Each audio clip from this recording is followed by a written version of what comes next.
126 গ্রাম MgCO3 এর সঙ্গে অতিরিক্ত লঘু HCl এর বিক্রিয়া ঘটানো হলো। কত গ্রাম CO2 উৎপন্ন হয়? কত মোল CO2 উৎপন্ন হয়? তার বলছে STPতে উৎপন্ন CO2 এর আয়তন কত? আমরা বিক্রিয়াতে যেটা বলছে সেটা আগে তুলে নিই যে MgCO3 এর সঙ্গে অতিরিক্ত লঘু HCl যোগ করা হয়েছে, যেখানে বিক্রিয়া করলে আমরা পাচ্ছি MgCl2 এবং H2O এবং CO2 পাচ্ছি। এই হয়ে গেল আমাদের বিক্রিয়া। ব্যালেন্স করবার জন্য আমরা এই HCl এর সামনে 2 দিয়ে দিলাম। এখন এই MgCO3 এবং CO2 এই দুজনের আণবিক ভর নির্ণয় করব। Mg এর আণবিক ভর হয়ে থাকে 24 প্লাস C এর হয়ে থাকে 12, ও এর জন্য 16, 3টি ও রয়েছে, 3 দিয়ে গুণ দিয়ে দিলাম। তাহলে 24 প্লাস 1 12 প্লাস 16 সঙ্গে 3 গুণ করলে আমরা পেয়ে যাব 48। ওকে, এটা টোটাল সব যোগ করলে আমরা পাচ্ছি 84 গ্রাম। ঠিক উল্টো দিকে CO2 এর আণবিক ভর প্রয়োজন, আর এগুলো বের করছি না কারণ আমাদের এগুলোর কোনো কাজ নেই এখানে। C এর হয়ে থাকে 12, ও এর 16, 2টি ও রয়েছে, 2 দিয়ে গুণ দিলাম। তাহলে 12 প্লাস 16 দুগুণে 32, এটা হয়ে যাচ্ছে 44 গ্রাম। ওকে, এখন আমরা এখানে যে প্রথম প্রশ্নটা বলেছে তার অ্যান্সারটি নির্ণয় করব যে কত গ্রাম CO2 উৎপন্ন হয়।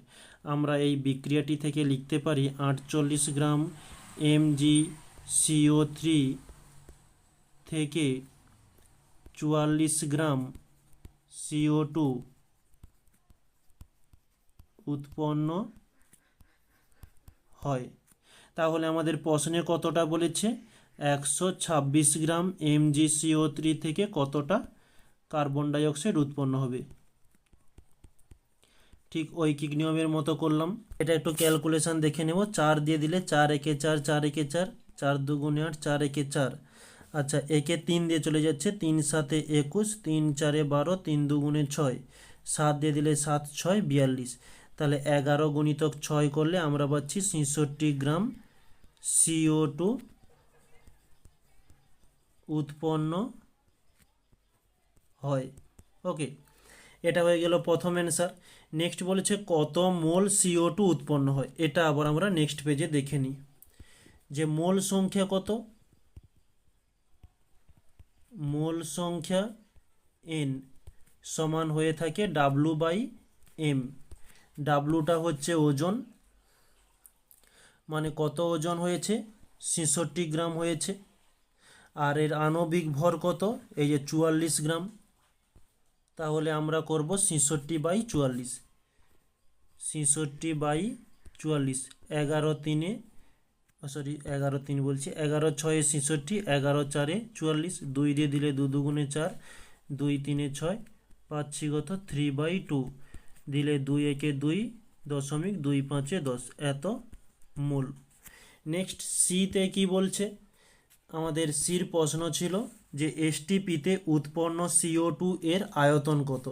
আচ্ছা, এখানে তাহলে আয়তনটা আমরা দেখে নেব। আয়তন কত হয়েছে? CO2 এর আণবিক ভর বেরিয়েছিল 44 গ্রাম। যে কোনো গ্যাসের আণবিক ভর সমান হয়ে থাকে 22.4 লিটার। তাহলে 44 গ্রাম CO2 এর আয়তন 22.4 লিটার। তাহলে আমরা এখানে কতটা ওজন পেয়েছিলাম? এই যে 66 গ্রাম কার্বন ডাইঅক্সাইড পেয়েছি। তাহলে 66 গ্রামের জন্য নির্ণয় করব 66 গ্রাম CO2 এর আয়তন কত হবে? 22.4/44 গুণিতক 66। ওকে, 11 দিয়ে দিলে 11 4-এ 44, 11 6 66। পয়েন্ট উঠে গেলে নিচে একটা শূন্য নিয়ে নিলাম, মানে 10 আর কি। তো 4 দিয়ে দিলে 4 5-এ 20, 4 6 24। ওকে, তাহলে এই 56-র সঙ্গে আমরা 6কে যদি গুণ করি, বা এখানে কাটাকাটিও করতে পারি, কোনো অসুবিধা নেই। তো কাটাকাটি করে দিতে পারো। যে 2 3 6, 2 5 10, আর কাটাকাটি যাচ্ছে না। তো এই 56-র সঙ্গে 3 গুণ করলে তাকে 5 দিয়ে ভাগ করে দিলে আমরা পেয়ে যাব 33.6 লিটার। এটি হচ্ছে আমাদের সি এর অ্যান্সার। তাহলে আমরা প্রত্যেকটা অ্যান্সার কমপ্লিট করলাম।